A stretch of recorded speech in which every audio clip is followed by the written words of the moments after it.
Here are a couple of ways in which we can use the paint mixer brush in Affinity Photo.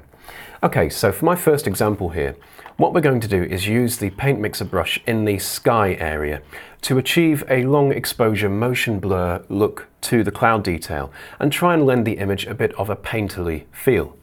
So from the Tools panel on the left, let's select the paint mixer brush. Then I'll use the right bracket key on the keyboard to increase the brush width until I'm happy with the size.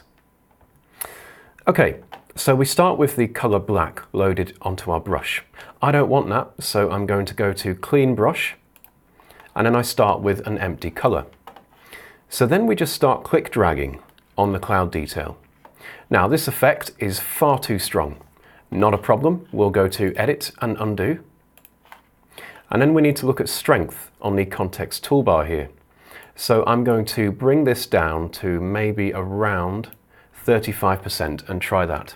So once again, I'll clean my brush, then I'll just click drag into the cloud detail here to start blurring it. Great. So I'm happy with how this is looking. Now, just a little pointer. If you drag the brush off the edge of the canvas, you'll notice the next stroke will have a visible vertical seam.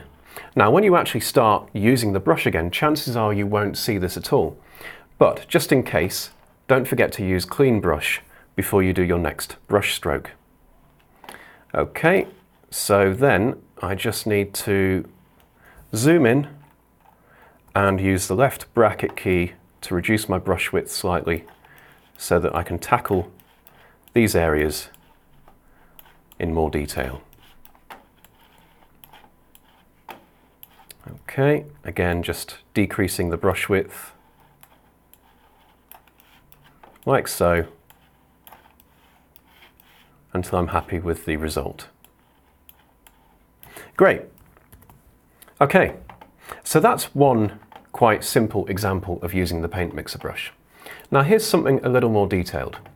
For this document, if I switch across to the Layers panel, notice I have the pixel layer at the bottom, which is my base image, and then I have the paintbrush work on a separate pixel layer called Painting. So this is true for most tools and filters. Before you actually apply or use them, just make sure you have the correct layer selected beforehand. So again, with the Painting layer selected, I'll pick up the paint mixer brush. Okay, let's just set my brush width. And then if I start to drag here, this effect is far too strong. We're basically using the standard round brush. And this just doesn't work for this particular image. So let's undo that. And this time, let's move across to the Brushes panel. I'll select the texture category, and I'll select the first grunge brush here.